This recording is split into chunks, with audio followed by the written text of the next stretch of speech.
Hello, hello. Hola, hola. Buenos días a todos. Traigo los saludos de la iglesia en Filipinas.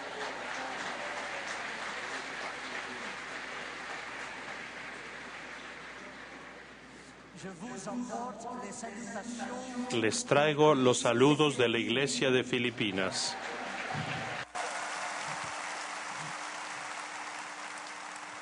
Saludos cordiales a todos de la Iglesia de Filipinas.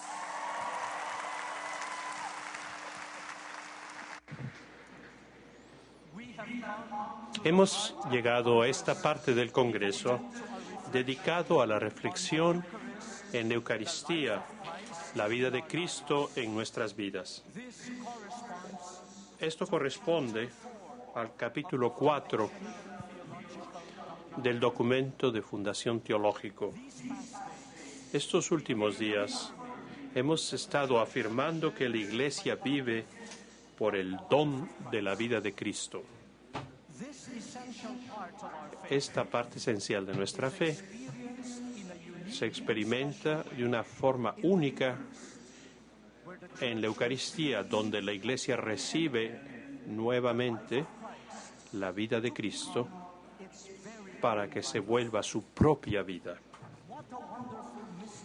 Qué gran misterio vivir por la vida de Jesús.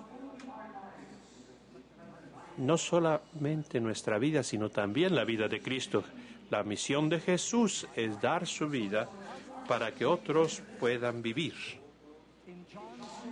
En Juan 6:51, Jesús nos dice: soy el pan de vida que bajó del cielo.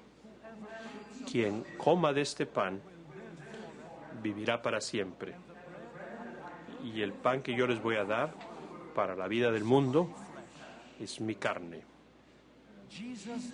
Jesús, el pan de vida, es un don del Padre que viene de arriba. Los que comen de este pan van a recibir a Jesús en sus personas, van a tener vida.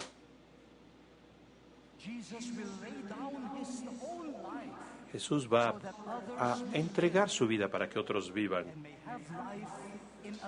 y que tengan esta vida en abundancia. Juan 10, versos 10.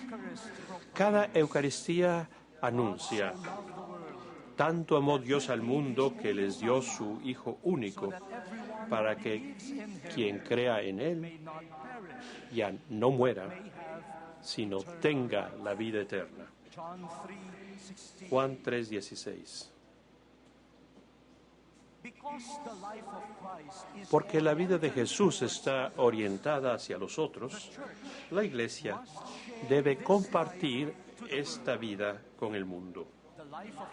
La vida de Cristo es su don a la Iglesia y quiere ser el don de la Iglesia para el mundo. En la Eucaristía no solamente recibimos la vida de Cristo, recibiendo este gran tesoro, se nos invita a adorarlo, al Dios Trinitario, Padre, Hijo y Espíritu Santo. La Eucaristía evoca de esos corazones generosos la adoración que el Señor merece. Pero conforme adoramos, nos damos cuenta que Jesús es quien nos guía en el camino de la verdadera adoración. Vamos a mantenernos en estos dos elementos de vivir la Eucaristía: un culto espiritual y una adoración auténtica. Mi catequesis va a tener 3 partes. La primera parte, voy a trabajar en una descripción de la reverencia y sacrificio de Jesucristo. Segundo, voy a ver a la al culto espiritual de la Iglesia de los bautizados, y el tercero, algunas reflexiones en una adoración auténtica. ¿Siguen todavía conmigo?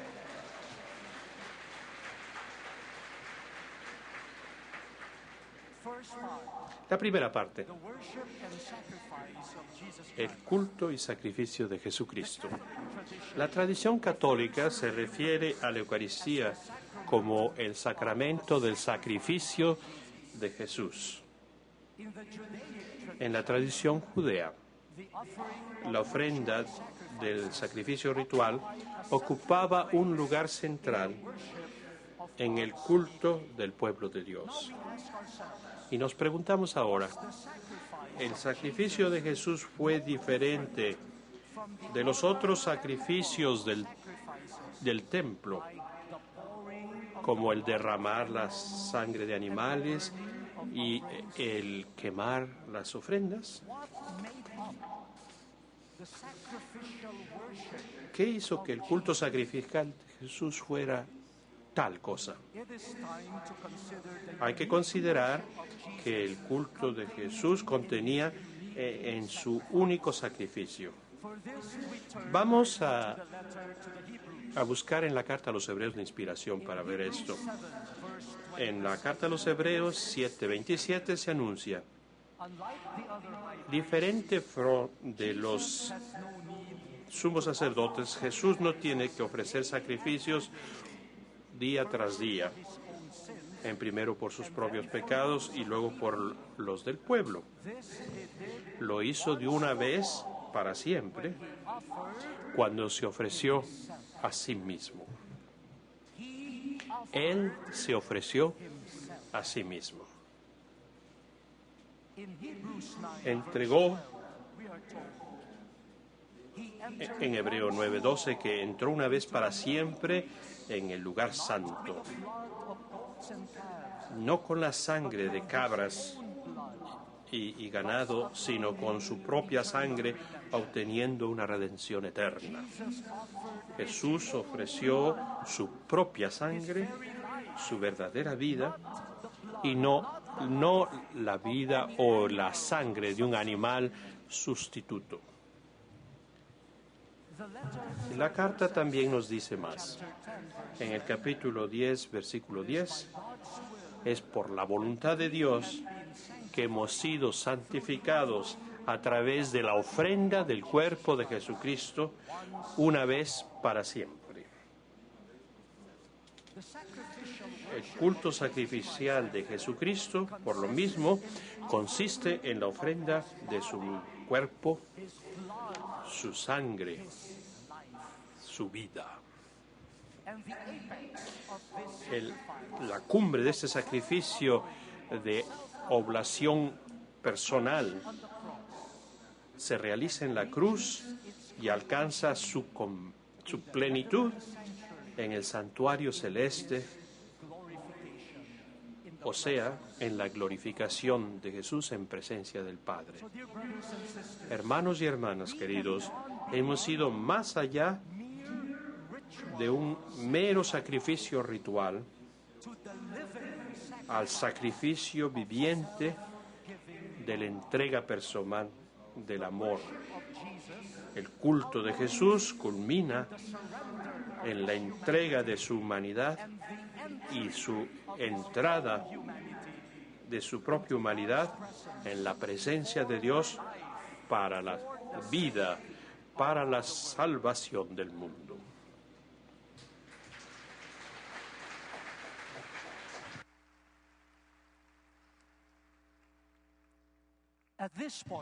En este momento, les llamo la atención sobre la cuestión de cómo esta ofrenda de sí de Jesús se vuelve un verdadero culto. Mucha gente se ofrecen a algo, pero cualquier ofrenda de sí es un acto de culto. Sabemos gente que se entregó como papás, maestros, empleados públicos, incluso criminales. Pero ¿acaso la entrega de sí califica como un culto sacrificial? Por eso nos preguntamos, ¿cómo sucede que la ofrenda de la vida de Jesús, de su cuerpo, de su sangre, adquieren la calidad de un sacrificio genuino?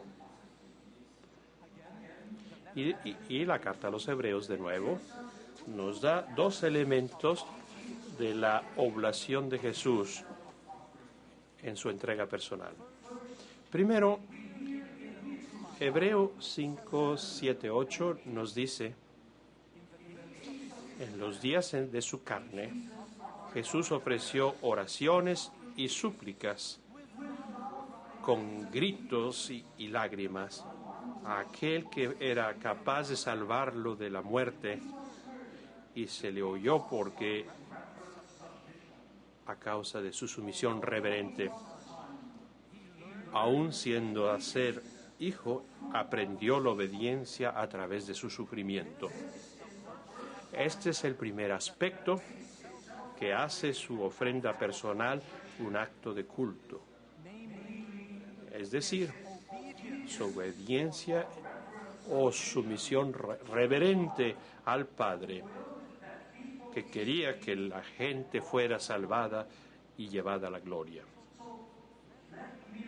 Recuerden, y les recuerdo a todos ustedes, que la ofrenda de sí está motivada por el deseo de probarse a sí mismo para conseguir suceso, o para promover mis ambiciones, promover mis intereses personales,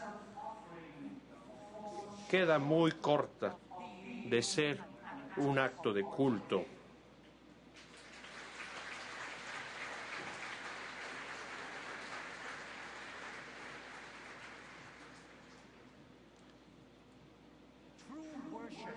El verdadero culto tiene que ser una entrega, tiene que ser semejante a lo que hizo Jesús. El sacrificio de su vida de Jesús no estaba enfocado en sí o en su agenda, sino era su respuesta obediente al Padre que lo había enviado. El cumplimiento de su voluntad salvífica llena de aceptación al Padre más que cualquier sacrificio quemado. Así es que la obediencia a Dios es lo que hace el sacrificio de sí un acto de culto. Este es el primer elemento del culto de Jesús en su sacrificio personal. En segundo lugar, su culto incluye solidaridad con pecadores débiles y frágiles. En Hebreos 4, 15, 16 se anuncia: porque no tenemos un sumo sacerdote que es incapaz de simpatizar con nuestras debilidades, pero tenemos uno que en cada aspecto ha sido probado como lo hemos sido nosotros, pero sin pecado. Por eso podemos acercarnos al trono de Dios con valor, para que recibamos compasión y encontremos gracias en los tiempos que necesitamos. La unidad de Jesús con la humanidad débil fue esencial para su servicio sacerdotal oculto en nombre del pueblo. Hebreos 2, 17, 18, con elocuencia nos dice: por lo mismo, has vuelto como sus hermanos y hermanas en cada aspecto para que sea un sumo sacerdote lleno de compasión y fiel en el servicio de Dios, para hacer un sacrificio para el perdón de los pecados de su pueblo, porque él mismo fue probado por lo que sufrió, es capaz ahora de ayudar a los que han sido puestos en tentación. Hermanos y hermanas, aquí la imagen del sacerdocio y del culto se aplica a la acción redentora de Jesús. Él fue al sufrimiento de todos los seres humanos y lo hizo un hermano que realmente puede interceder por todos ante la misericordia del Padre en lugar de un juicio. Él rinde culto a través de la suplicación al Padre y con su compasión por todos los pecadores. En otras palabras, la oración de Jesús, la alabanza de Jesús al Padre, da voz a los lamentos de la humanidad, a sus dolores, a las esperanzas, que Él las hace propias.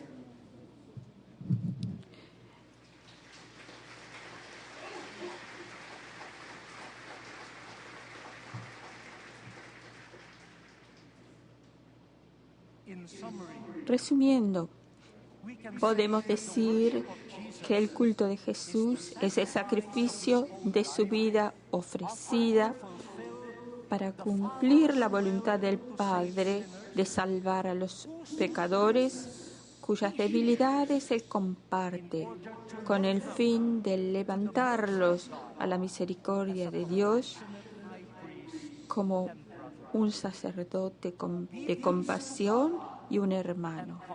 Obediencia a Dios y acción compasiva en nombre de los pecadores hacen una unidad, un acto único de culto y de sacrificio. Estos dos aspectos no pueden ser separados uno del otro. Yo no puedo decir voy a enfocar la obediencia, centrarme en la obediencia y dejar de lado la compasión. No puedo decir yo me voy a centrar en la compasión y en la obediencia.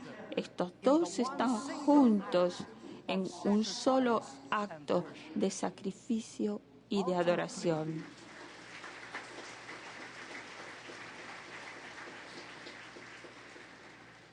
Finalmente, veo en Jesús, en su culto, hacer suya la voluntad de Dios, diciendo amarse al hermano como se ama uno a sí mismo. Cada vez que entramos en la Eucaristía, reunimos este único sacrificio, nos llama a compartir en este culto de oblación completa, obediendo al Padre y para la redención de los pecadores.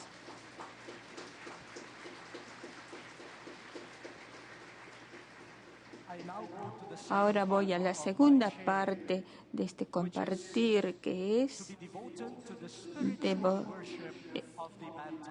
el culto espiritual del bautizado. En el bautismo hemos compartir el sacrificio de obediencia de Jesús al Padre para estar en solidaridad con los pecadores. El bautismo nos une al sacrificio de la muerte y novedad de la vida de Jesús.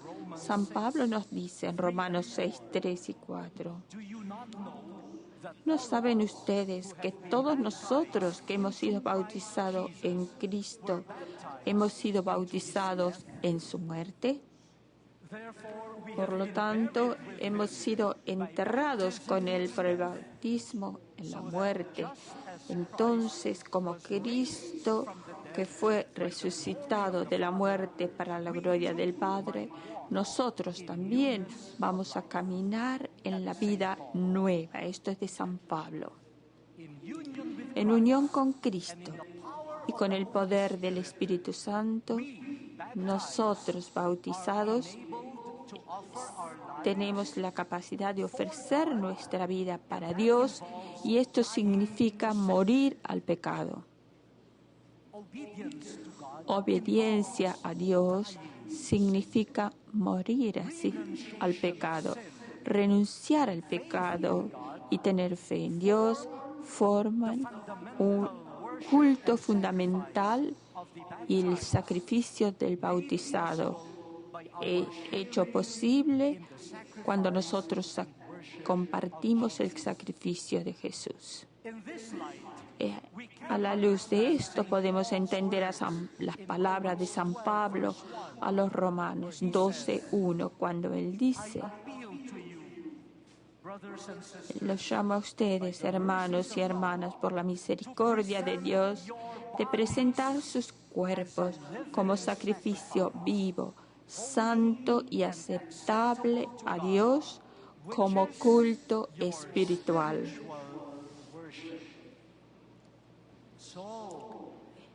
Entonces, como Jesús, estamos ofreciendo un sacrificio vivo, no hecho de animales, terneros, chivos, sino de nuestra propia vida dedicada a Dios.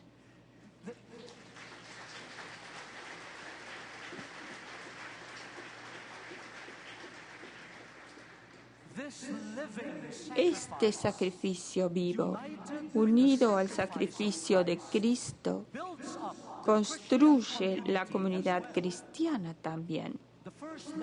La primera carta de Pedro, capítulo 2, 4, dice: vengan a Él, la piedra viva que fue rechazada por los mortales y elegida como preciosa a los ojos de Dios. Como piedras vivas, construyan esta casa espiritual para ser el sacerdocio santo, el sacrificio espiritual aceptable a Dios a través de Jesucristo.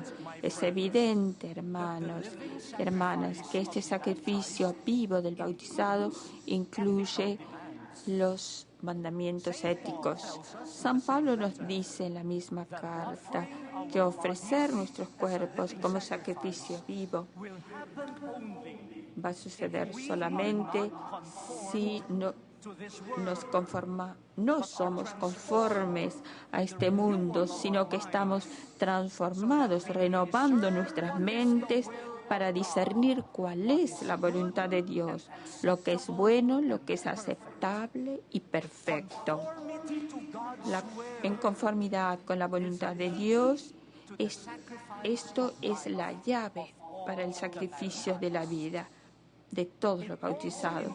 También implica vivir en un amor genuino, auténtico, contribuyendo a las necesidades de los demás, alegrándose con aquellos que se alegran, llorando con aquellos que lloran. Romanos 12, 9 a 21. Entonces, estamos de nuevo donde hemos comenzado, el sacrificio y la obediencia de Jesús al Padre en comunión con los pobres pecadores. Es el mismo sacrificio que el bautizado tiene que ofrecer como don para el mundo. Y esto es porque hemos recibido la vida de Jesús en el bautismo. Y en cada memorial de la Eucaristía, memorial eucarístico del sacrificio de Cristo, somos llevados por el Espíritu Santo a esta vida y a este poder de vida para compartir la vida del mundo. Es irónico, sin embargo, que durante el ministerio público de Jesús, Él no estaba siempre visto como alguien que ofrecía un sacrificio agradable a Dios.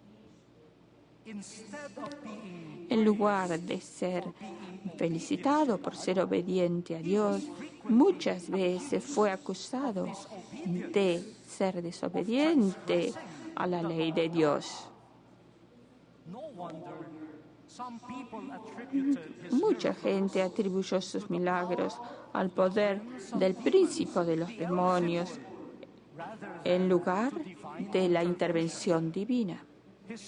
Sus críticos tomaron esto que Jesús decía, soy uno con Dios, como una blasfemia, en lugar de una revelación de la verdad de Dios. Concluyeron que Dios no estaba contento con él, como ellos no estaban contentos con Jesús. Era peligroso para la nación, peligroso para el templo, porque realmente el sacrificio de obediencia de Jesús tuvo una obediencia, una expresión de desobediencia a ellos.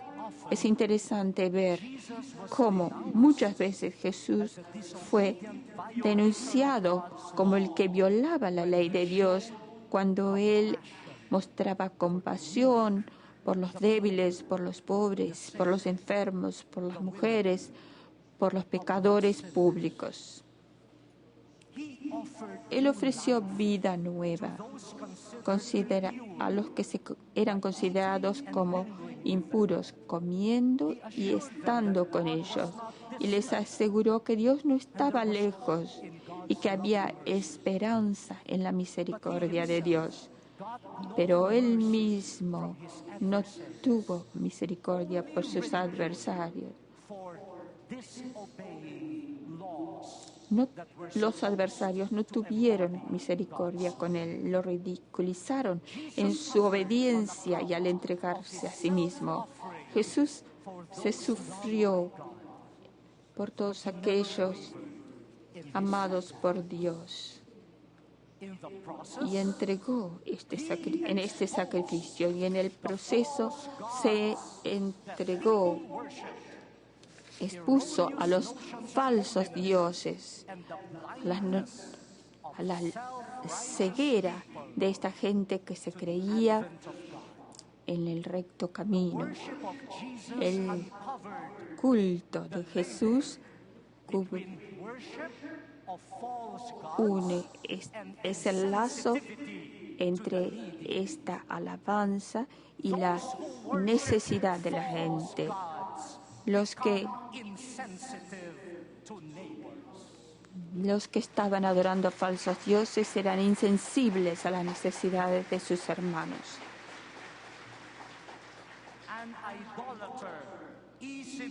Y los idólatras fácilmente pierden la compasión por los pobres. Entonces Jesús fue juzgado pero en realidad él estaba juzgando a aquella gente que estaba ciega y sorda al verdadero Dios y a los pobres. La iglesia que vive de la vida de Cristo y se ofrece como sacrificio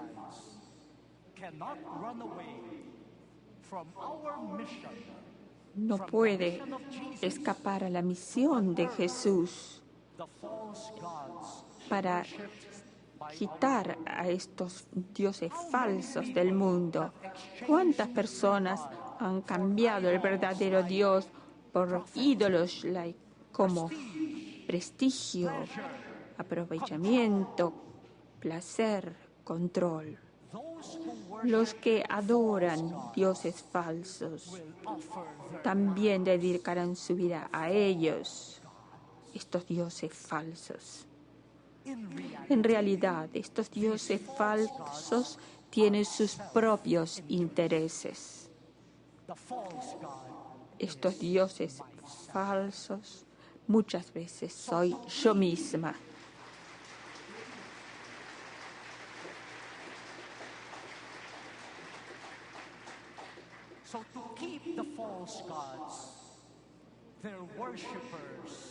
Entonces, para estar con estos dioses falsos, los que se dedican a ellos y le ofrecen sacrificios de sus propias vidas en la tierra y otras personas, también otras personas sacrificadas para aprovecharse en su propio favor.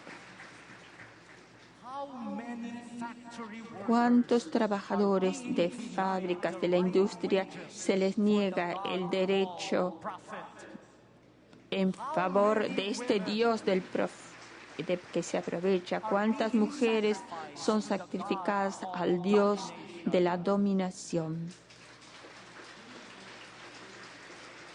¿Cuántos niños son sacrificados al Dios del... ¿Cuántos árboles, ríos, montañas son sacrificadas al Dios del progreso?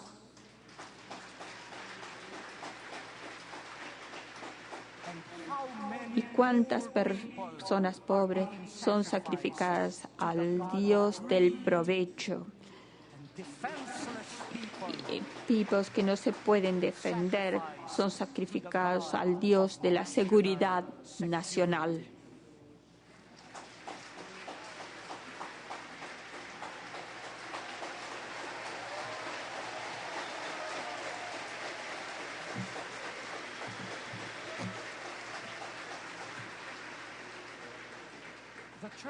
La Iglesia, sin embargo, tiene que examinar constantemente su fidelidad al sacrificio y obediencia de Jesús, al Dios de compasión por los pobres.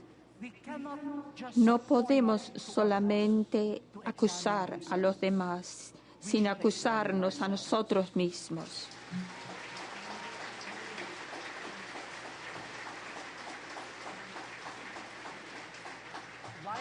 Como aquellos que se oponen a Jesús en nombre de la religión auténtica, nosotros podemos ser ciegos al Dios y a nuestros prójimos, mirando en nuestros propios derechos y nuestro orgullo espiritual y rigidez de la mente.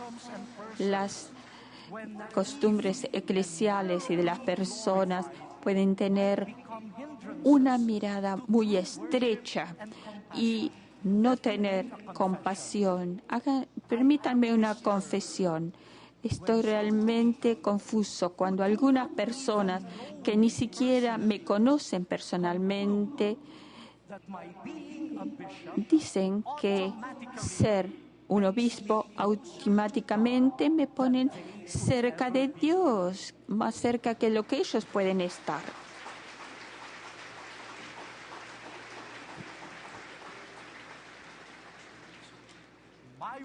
Mis palabras son las palabras de Dios, mis deseos, los deseos de Dios.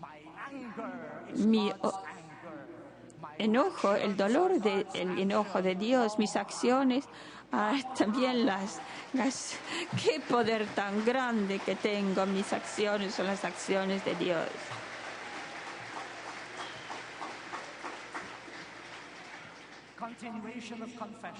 Continúo con mi confesión.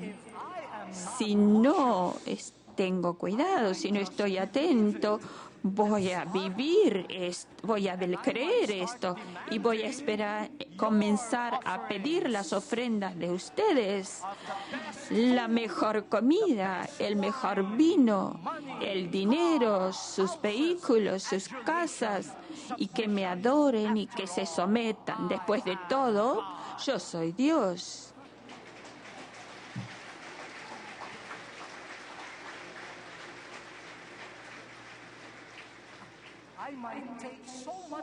Puedo aprovechar tanto de mi estatuto y de mis beneficios que puedo llegar a ser insensible a las necesidades de los pobres y de la tierra. Recuerdo una experiencia en un mercado de nuestra ciudad de Imus, la sede de nuestra diócesis. Un sábado por la mañana fui al mercado para ver los precios y las condiciones de los vendedores del mercado. Vi una mujer que vendía frutas y verduras en un rincón Ella era una de aquellas que iban a la misa dominical cada día. Eran las 10 de la mañana, pero ella ya estaba cerrando su lugar de venta. Entonces le pregunté por qué y ella me dijo: pertenezco a un grupo de oración. Tenemos una asamblea muy grande de oración esta tarde. Algunas tareas se me han dado, entonces quiero estar allí temprano. Después de escuchar esto, la parte pragmática de mí surgió y yo le respondí: el Señor va a comprender si usted queda algunas horas más trabajando. Usted tiene una familia que apoyar. Puede aprovecharse puede tener un poco más de dinero, ganar algo más. Estoy seguro que Dios va a comprender. Con una sonrisa ella dijo: pero, señor obispo, el Señor ha sido muy fiel conmigo. El Señor siempre ha estado ahí para mí. No somos ricos, pero tenemos suficiente para vivir. ¿Por qué voy a estar teniendo miedo? Me miraba a mí con mucha ternura y me dijo: ¿no es usted un obispo?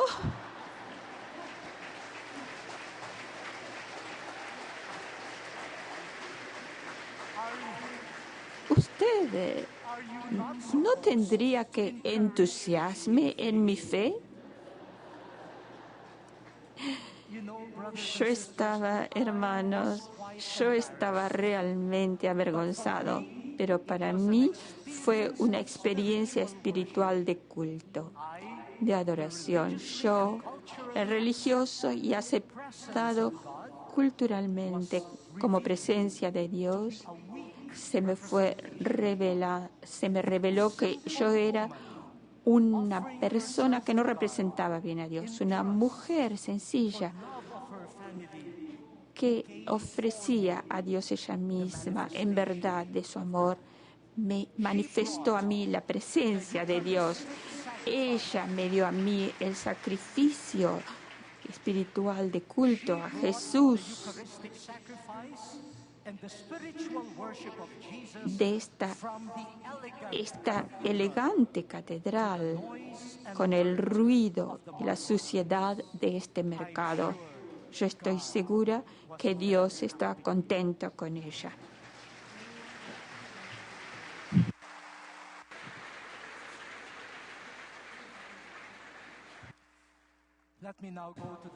Ahora vamos a la última parte de nuestra conferencia. Hagamos una breve reflexión en lo que sería la adoración auténtica. El culto está íntimamente ligado a la adoración, que pueden ser considerados como lo mismo. El culto espiritual de Jesús en la cruz es su acto supremo de adoración. En la Eucaristía, la Iglesia se une a Jesús adorando al Dios de la vida. Pero la práctica de adoración eucarística llena de vida algunos elementos del culto. Creemos que la presencia de Cristo en Eucaristía continúa más allá de la liturgia. En cualquier momento podemos adorar el Santo Sacramento y unirnos al Señor ofreciéndose a Dios para la vida del mundo. La adoración tiene una connotación de presencia, de descanso, de poseer. En adoración estamos presentes a Jesús, cuyo sacrificio siempre está presente para nosotros. Permaneciendo en Él, estamos asimilados más profundamente en entregarnos nosotros mismos. Poseyendo a Jesús, recibimos y somos transformados por el misterio que adoramos. La adoración eucarística es semejante a estar de pie de la cruz de Cristo, siendo testigos de su sacrificio de vida, siendo renovados por Él. Aparte de la Virgen María y del discípulo amado que estuvieron en vigilia con Jesús muriendo, el centurión romano que había estado mirando a Jesús cuando murió, también puede ser un modelo de adoración. Probablemente el centurión miraba a Jesús desde el momento en que lo arrestaron en el jardín hasta que murió. Viendo a Jesús siendo traicionado, arrestado, acusado, humillado, desnudado y brutalmente clavado a la cruz, de una forma sorprendente concluyó: este hombre es inocente. Verdaderamente este es el Hijo de Dios. Ya endurecido por muchas crucifixiones que ha supervisado, debe haber visto algo diferente, algo nuevo en Jesús. A la conclusión de la rutina de la ejecución, surgió una confesión de fe. No fue simplemente otra crucifixión más, fue la manifestación de la inocencia y una manifestación del Hijo de Dios. Sabemos que la adoración del centurión, que el sacrificio de Jesús no puede ser apreciado a no ser que nosotros confrontemos nuestra vida con la cruz. El Evangelio de Marcos nos dice que el centurión estaba de pie mirando a Jesús cara a cara, como líder de los guardias, estaba mirando, cuidando a este criminal. No hizo nada más que mirarlo a Jesús, pero no es suficiente estar físicamente cercano. Tenía que estar vigilante, observando, enfocado, para que pueda realmente ser responsable de cada detalle. Aprendemos del centurión que mirar a Jesús en su rostro, poseerlo, contemplarlo. Al principio, el centurión pasó muchas horas cuidando a Jesús como su deber, pero terminó contemplándolo en la verdad. El Espíritu Santo le guió a confesar: Jesús es el Hijo de Dios. ¿Qué fue lo que vio el centurión? Puedo asumir que vio el horror del sufrimiento que precedió la muerte de Jesús. Fue un testigo visual del tormento, la humillación y la soledad infligida a Jesús cuando sus amigos lo traicionaron y lo abandonaron. Debe haber sido sorprendido de ver a Judas dándole un beso en la mejilla, que era de hecho una forma de traición. Oyó las mentiras fabricadas por el Sanedrín y Pilato rindiéndose ante la multitud a pesar de que no había una razón contra Jesús. Lo oyó diciendo: mi Dios, ¿por qué me has olvidado? El centurión vio una crueldad increíble de amigos, líderes y sobre todo del silencio de un Dios distante. Traición, inhumanidad y vicio continúa en nuestro tiempo también en muchas crucifixiones de los pobres de la creación. Tenemos que maravillarnos. ¿Por qué amigos, líderes? Y parece ser también Dios que no puede responder. Pero también creo que el centurión vio un amor increíble, amor por Dios, que había no podido remover esa copa de sufrimiento de él y del amor de los vecinos. Por sus enemigos pidió el perdón del Padre. A un bandido le prometió el paraíso, a su madre le aseguró una nueva familia. Y al Dios que lo abandonó, Él se abandonó a sí mismo. Padre, en tus manos encomiendo mi espíritu. El centurión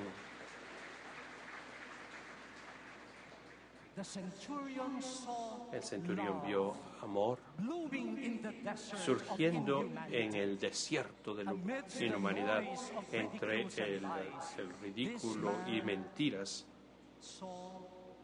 Este hombre vio verdad.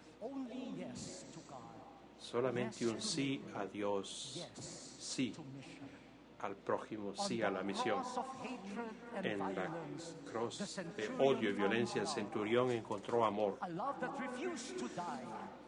Un amor que es más fuerte que la muerte, que es como acero delante del mal, pero tierno con el amado. Este amor se transformó en vida. Jesús sobrevivió el horror de la cruz con esperanza y amor, y conquistó la maldad con ternura. Él fue inocente. Él fue más allá. Era el pan de vida. Venía del Padre. Es verdaderamente el Hijo de Dios.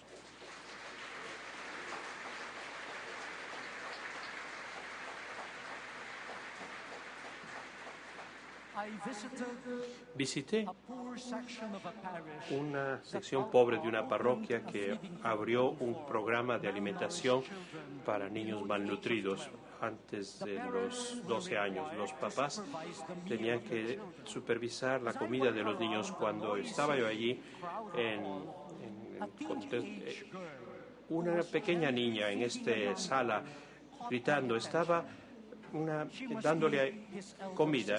Podía ser probablemente su hermana mayor. Así que me acerqué a esta niña que estaba alimentando a este nieto y le pregunté dónde estaba su mamá. Ella estaba buscando trabajo, me dijo la niña.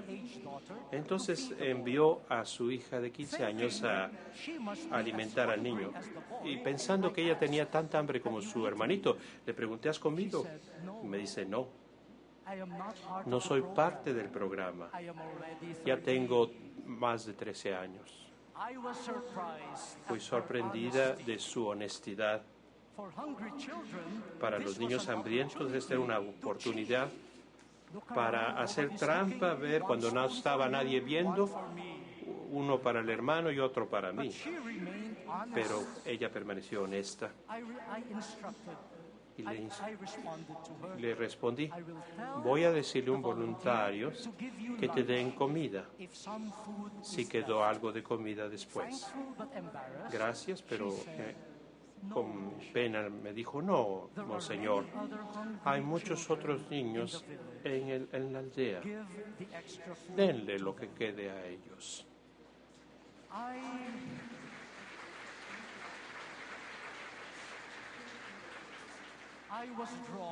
Esto me llevó a un silencio profundo. Dios mío, ¿por qué estos niños tienen hambre? Lloré, pero también exclamé, no esperaba ver amor, compartir y honestidad en este lugar de muerte. Estos son verdaderamente inocentes, estos son niños, hijos de Dios.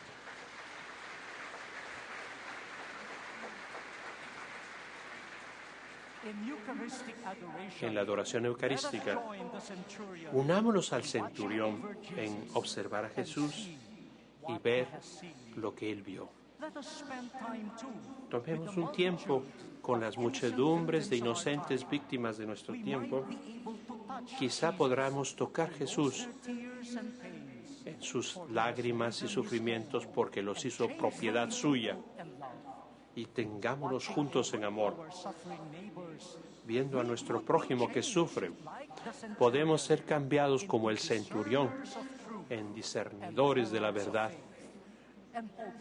Y espero, cuando el pueblo sepa cómo llevamos las cruces de unos otros, entonces ellos también descubrirán la inocencia del Hijo de Dios en nosotros.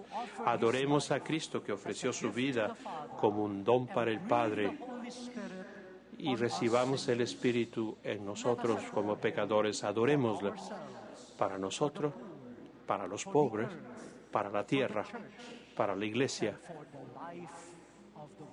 y para la vida del mundo. Gracias, gracias muchas.